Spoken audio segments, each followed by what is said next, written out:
तो hey everyone, एक बार फिर से आप सभी का स्वागत है आज के इस रंगारंग कार्यक्रम में। और आज है जी हाँ नवमी। तो नवमी की हार्दिक शुभकामनाएं आप सभी को। कुछ लोगों ने कल कन्या पूजन किया, कुछ लोगों ने आज किया। हमारे घर में अभी आज हो रहा है नीचे। तो मैं यही बताना चाहूँगी कि जी हाँ, हमारी दीदी ने भी कन्या पूजन किया। और कन्या पूजन दीदी ने इस बार थोड़ा बड़े पैमाने पे किया। क्यों? क्योंकि बड़े पैमाने पे भाई हर बार एक इत्तू सा सूजी छन्न मन्न करती थी कढ़ैया में, फिर एक प्लेट में निकाल के अपने यहाँ चाचा जी की लड़की को दे आती थी। इतने चलता था उनका कन्या पूजन, इससे ज़्यादा उनका कभी हमने कन्या पूजन देखा नहीं। तो इस बार काफ़ी अच्छी तैयारी थी। चुन्नियाँ, थालियाँ निकाली गईं। जब थालियाँ निकाल रही थी दीदी पॉलीथीन से, तो ऐसा लग रहा था कि भाई साहब ये लो मेरे पास ये भी थाली, ये लो, ऐसे खटाक खटाक मार रही थी, फेंक रही थी।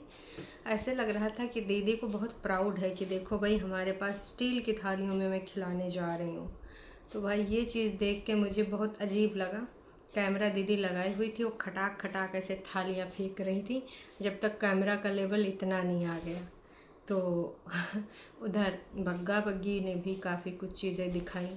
विश्लेषण बग्गा बग्गी करते हैं, मम्मी पापा की रिपोर्ट्स अच्छी आए इसके लिए बग्गा बग्गी आपस में कैमरा लगा के विचार विमर्श करते हैं। जी हाँ, चाय की जगह पे, है ना, जैसे कहीं पर भी होती है ना, जगह जगह पे चाय के स्टॉल बने होते हैं, और वैसी एरिया हो तो जगह जगह पे झुग्गी टाइप की रख के लोग चाय बनाते हैं, है ना। तो वहाँ पर बग्गा बग्गी पहले गए कैमरा सेट करें, फिर कहे चलो चलो हम लोग मम्मी और पापा के बारे में सोचते हैं। पापा बीमार रहते हैं, कहीं मम्मी की वजह से वो फिर से टेंशन में ना आ जाए, और मम्मी की रिपोर्ट्स सही आनी चाहिए। देखो, सोच बहुत अच्छी है। और हर पेरेंट्स को इस चीज़ में मैं एग्री करती हूँ कि हर पेरेंट्स की चिंता बच्चों को होती है, ठीक है। भले पेरेंट्स जब आपको डांटें या फिर आपके मन की कोई चीज़ ना करें तो उस टाइम आपको बड़ी गुस्सा आती है, लेकिन जब पेरेंट्स के ऊपर कोई भी ऐसी बात आती है ना, जैसे वो बीमार होते हैं या फिर किसी भी तरीके से उनको कोई भी परेशानी होती, तो औलाद को दुख तकलीफ़ होता है, ये चीज़ हम समझ सकते हैं। और बग्गा के भाई भी अब जो कि सिर्फ खाने, घूमने, जिम जाने में बिलीव करते थे, वो भी ईश्वर से प्रार्थना कर रहे हैं मंदिर में बैठ बैठ के, जो कि बहुत अच्छा था और हार्ट टचिंग था। लेकिन बग्गा बग्गी का कैमरा लगा के सोच विचार विमर्श करना हमको तनिको समझ में नहीं आया।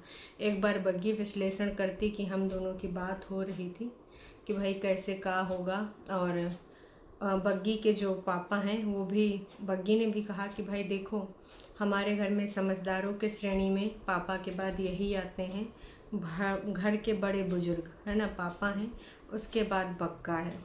तो जैसे समझदार पूत आ गया, है ना, सब संभाल लेगा, इतनी बड़ी है तो वही सब हैंडल करेगी। वैसे इस घर में हमने प्रभुत्व जो देखा था वो सबसे ज़्यादा देखा था कि जैसे चाचा चाची, है ना, तो इन लोगों ने दिखाया ही ऐसा है कि मम्मी को गाड़ी में बिठा के ले जा रहे हैं, और फिर हॉस्पिटल में दिखा रहे हैं, बग्गा उतारते हुए दिखा रहे हैं, ये सब चीज़ें दिखा रहे हैं। लेकिन बग्गी सफाईनामा लेके आई थी कि कुछ लोगों को यही लग रहा है कि हम लोग आए हैं तभी लेके गए, ऐसा कुछ नहीं है।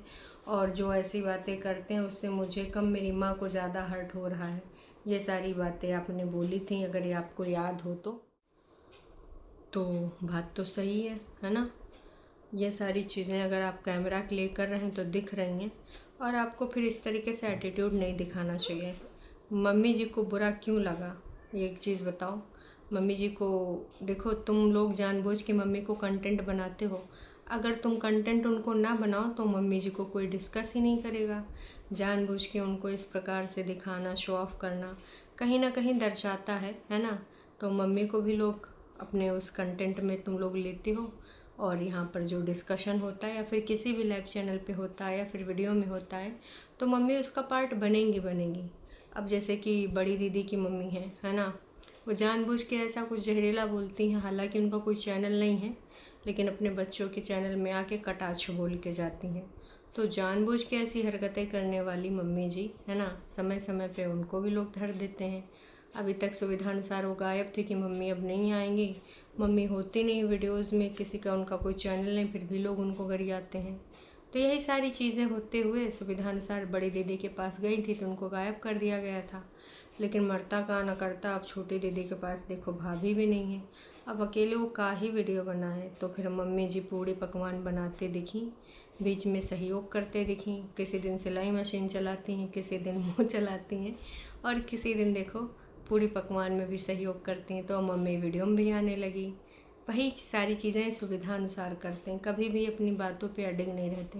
तो बग्गी मैं तुमसे यही कहना चाहूँगी कि मम्मी का इस प्रकार का कंटेंट मोहतरमा आप दिखाती क्यों हैं? देखो, अगर मैं अपने पेरेंट्स को लेकर बहुत ज़्यादा कंसर्न रखती हूँ तो मैं उनका कोई भी ऐसी चीज़ इस पे लेके नहीं आऊँगी वाईटी पे जहाँ पे लोग विश्लेषण करें, है ना, वो भी विवादित। अगर सामान्य तरीके से लेके आएँ तो किसी को पागल कुत्ते ने नहीं काटा है कि मम्मी जी के बारे में विश्लेषण करें। पहले भी तो मम्मी जी के बारे में बातें होती थी ना, पर लोग कहते थे मम्मी जी बहुत समझदार हैं, मम्मी जी ने बहुत अच्छे संस्कार दिए हैं। पर आपने इनके रंग में रंग के अपने आप को इनके जैसा बना के आपने अपनी मम्मी के ऊपर खुद ही सवाल उठवाए हैं। और आप माने या न माने, जो कैमरा लगा के आपका अपने पति के साथ विचार विमर्श हो रहा था मम्मी जी के रिपोर्ट्स पे, अरे बग्गा बहुत बड़ा डॉक्टर है ना, तो विचार विमर्श कर रहा था। खैर चलो देखते हैं आने वाले टाइम में का होगा का नहीं होगा। लेकिन अगर आप ऐसा विश्लेषण करने वाले काम करेंगे तो जाहिर सी बात है लोग बोलेंगे ही बोलेंगे, है ना। ये अगर आप नहीं करें तो कोई नहीं बोलेगा। मैं यही कहूँगी कि किसी को पागल कुत्ते ने नहीं काटा है। अगर आप इस प्रकार की चीज़ें करोगे तभी आपका डिस्कशन होगा, नहीं करोगे तो नहीं। स्टार्टिंग में ही लोगों ने देखा बग्गा ड्राइवर बन के जा रहा है। मैं ये नहीं कहूँगी दामाद एक जो है अपने यहाँ पे हेल्प नहीं कर सकता, पर बात ये है ना कि दो बड़े लड़के हैं, अब आई थिंक उनको भी गाड़ी चलाने सीख लेना चाहिए अगर आपके घर में गाड़ी है तो, है ना। और कुछ लोगों ने इस पे ये रखा है कि कोई कहता गाड़ी है, कोई कहता आप रेंटेड लेके आते हैं आपके पापा जी। तो सच्चाई क्या है ये तो आप ही जाने। वैसे आपने बोला था कि बग्गा की ड्रीम कार पापा कभी भी ले सकते हैं, है ना। तो खैर देखो, अब वो तो हम नहीं बोलेंगे, गाड़ी है कि नहीं वो तो तुम ही जानो। पर मोहतरमा, जो कल तुमने बोला था कि आज अष्टमी है पर दिल बहुत भारी है, रोने वाली एक इमोजी, है ना, उसी वीडियो की मैं बात कर रही हूँ। ये वीडियो टोटल है 17 मिनट 33 सेकंड का। खाने पीने का बग्गी को बिल्कुल भी, इतने ज़्यादा लोग थे तो बाहर ही खाती पीती रही, बना नहीं पाई। इतने लोगों का काम कैसे कर पाती है, वैसे भी बेचारी थक गई है। 3-4 लोगों का बाहर खाए खाए के थक गई है। वैसे घर में कुछ ज़्यादा काम नहीं करी है लेकिन फिर भी थक गई। कह रही थी यहाँ दर्द हो रहा है, वहाँ दर्द हो रहा है ना। तो अब इतनी फूल सी नाजुक बच्ची थोड़ा मोड़ा काम भी करती तो थक जाती है। जैसे मेरी छोटी दीदी लोग हैं ना, एक टाइम खाना बना लेती हैं अपना और बच्चे का, तो उसमें भी थक जाती, काम काम करके काम को बदनाम करती रहती हैं। तमाम लोग तमाम तरह के काम करते हैं जिनको लोगों को पता भी नहीं होता है कि किस तरीके से वो काम निपटाए जाते हैं, है ना। खैर ये लोग कभी नहीं समझ पाएंगे, और उतना काम तो ये ज़िंदगी में नहीं कर सकते, बिल्कुल भी नहीं कर सकते। मैं खुलेआम बोल रही हूँ, इनके छींकें आ जाएंगी वैसे काम करके। तो कैमरा इन्होंने भरपूर मात्रा में हॉस्पिटल में भी चलाया है, टपरी पे चाय पीने गए टपरी पे भी चलाया है, कैमरा लगा लगा के विचार विमर्श किया है। तो लोग तुमको बोलेंगे नहीं बग्गी, तुम मम्मी के बारे में अपडेट देना चाहती थी, दे सकती थी घर पे या बाहर हॉस्पिटल के। उनको कहीं पर भी तुमको कैप्चर करने का मौका मिला, वो छोड़ा नहीं। जब आप अपने पति के साथ 2 मिनट 11 सेकंड विचार विमर्श कर रही थी, कैसे दीवार पे आपने कैमरा लगाया था, बग्गा बड़े सीरियस मोड में बढ़िया ऐसे ऐसे हाथ कर कर के बातें कर रहा था, और सामने से ऐसे खड़ी थी बग्गी, वो भी विचार विमर्श कर रही थी। तो देख बहन, लोगों को समझ में आता है।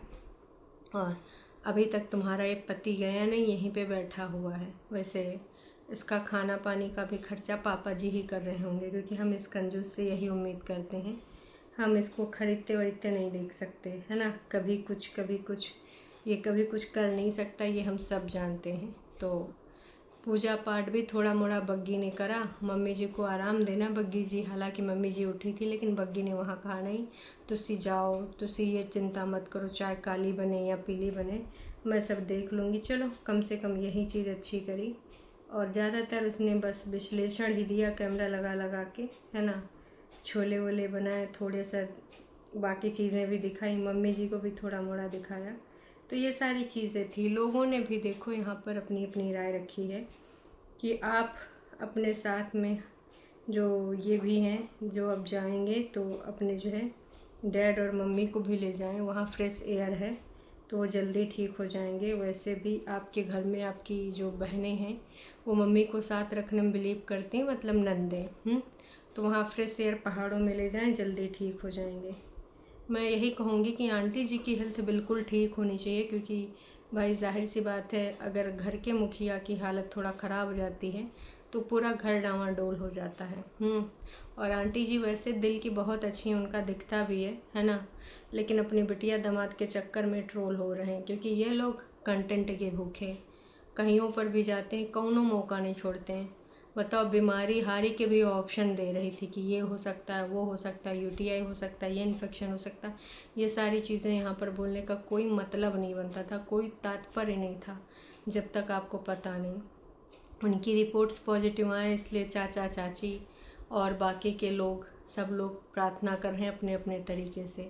किसी एक सब्सक्राइबर ने भी बग्गी की बहुत हेल्प करी, जो कि वो बोल रही थी कि पापा भी अप्रिशिएट कर रहे थे। चलो अच्छा है, अगर किसी का लिंक होता है तो भाई काम आ जाता। कई बार इमरजेंसी में जल्दी जल्दी आपको सुविधाएं मिल जाती हैं, है ना। रेफरेंस के तौर पे जो लाइन लगाए होते हैं उनसे पहले मिल जाती हैं। जो सच है वो सच है ना। तो ये भी आके थैंक यू बोल रही थी, है ना। चलो छोटी होती तो कहती भगवान जी ने भेजा है। खैर बग्गी ने ये सारी चीज़ें बोली कि भाई उन्होंने मेरी हेल्प करी थी इससे पहले भी एक बार। पापा के टाइम पे भी एक सब्सक्राइबर ने हेल्प करी थी तो उस बारे में भी बताया। सब ठीक हो जाना है, बस तुम अब कुछ दिन यहाँ मम्मी की सेवा सत्कार करो।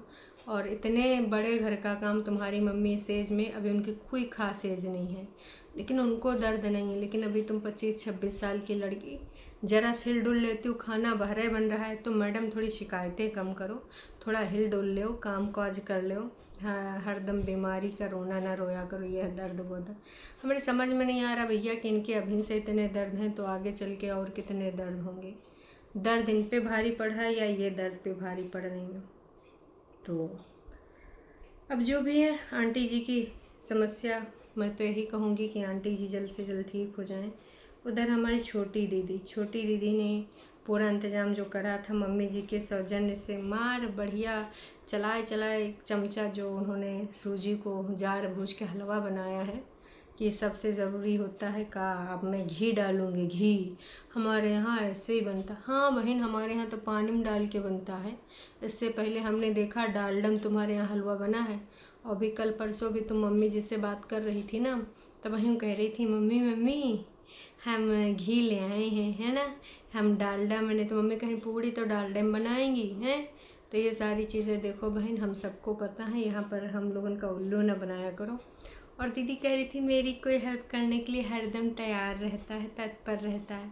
वो कोई और नहीं, सेठ दीदी के लिए फूल उल तोड़ के ले आया था। दीदी ने उसको काम भी बताया कि तू चुन्नियाँ गिन, तू थालियाँ गिन। तो इस तरीके से बच्चे को भी उन्होंने काम में लगाया रखा। कुल मिला के मतलब दीदी ने पूरी कंजके वंजके खिलाई। हर बार ये करते हैं, कंटेंट मिल जाता है। और व्रत रखने में पेट भूखा रखना पड़ता है, इसलिए व्रत नहीं रखा जाता है, ठीक है। तो इस प्रकार से इनका ये सारा चीज़ चल रहा है। मैं बस यही कहना चाहूँगी कि मम्मी का इसमें योगदान था। मम्मी जी अगर ना हिलती डुलती तो इनसे ये सब ना हो पाता। फिर बगल में भी एक दे के आई थी बच्चे को। तो अभी अंकुश के यहाँ की हमने ऐसी कोई भी कंजक वाली वीडियो नहीं देखी है। आई होप जो वहाँ की आएगी। तो आंटी जी तो बहुत ही अच्छे से करती हैं। बाकी हमारी दीदी का एज यूजुअल एक बिना टॉन्ट मारे कोई वीडियो पूरा नहीं होता है। हालांकि दीदी का टाइटल था नवरात्रि अष्टमी कंजक पूजन, मुझे रास्ता दिखाया माता रानी ने। तो उन्होंने बोला कि हर बार मैंने कोशिश करी, बहुत सारी कोशिश करी, लेकिन रिज़ल्ट हमारा ज़ीरो ही रहा। और अब माता रानी ने मुझे दर्शन दे के ये दिखा दिया है कि भाई इधर ऐसे ही रह, ऐसे ही कर, और बाकी चीज़ें तुझे कुछ करने की ज़रूरत नहीं है ना। अब मैं अपनी लाइफ पीसफुल जीऊँगी। और अब मैंने ना सोच लिया है कि मुझे ऐसे ही रहना, रास्ता दिख गया है। वैसे 565 बार ये चीज़ बोल चुकी हैं, कोई नई बात नहीं है। चलो हम फिर से सुन लेंगे 1000 बार, क्योंकि ज़िंदगी भर उनको यही बोलना है कि मैंने कोशिश करी, अब मुझे रास्ता दिख गया है और अब मैं ऐसे ही करूँगी। तो ये आने वाले टाइम में हमें और भी चीज़ें बहुत सारी पता चल ही जानी है। खैर चलो देखते हैं कहाँ नहीं होता है कहाँ होता है। छोटी छोटी चीज़ें, रास्ता दिख गया। और इनके सब्सक्राइबर ने कहा है कि प्लीज़ फरीदीन, हम नहीं चाहते आप किसी को कुछ भी रिप्लाई करें। ये तुम्हारे सब्सक्राइबर, तुम छोटी बच्ची हो क्या? हर बार समझाते हैं और हर बार तुम रिप्लाई करने आ जाती हो। तो बहन जी थोड़ा सोच समझ के किया करो, ये सब सारी चीज़ें ना ही किया करो तो ज़्यादा बेहतर है। मैं बस यही कहना चाहूँगी। चलो इसी के साथ हम मिलते हैं नेक्स्ट वीडियो में। चैनल पे नए हैं तो चैनल को कर लीजिए सब्सक्राइब। वीडियो पसंद आई तो जाने से पहले लाइक कीजिएगा। और आज नवमी की हार्दिक शुभकामनाएं। एक बार फिर से आप सभी की सभी मनोकामनाएं जो जेन्युइन हो माता रानी पूरी करें।